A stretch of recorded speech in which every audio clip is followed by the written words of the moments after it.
You've added a nice page color in Word, but when you print or even preview it, it's just plain white. Don't worry, it's not your printer acting up. Microsoft Word hides background colors by default.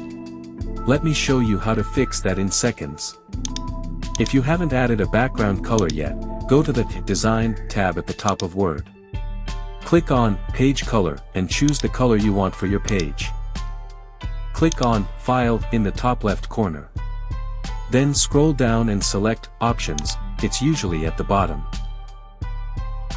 In the Word Options window, click on Display on the left.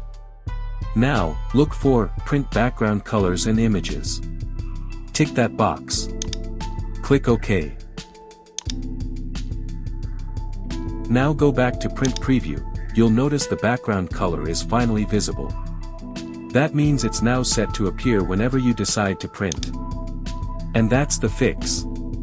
No more invisible backgrounds when you print your Word documents. If it doesn't work for you, that means you didn't pray when you woke from bed. Hit like and subscribe for more Microsoft Word tips.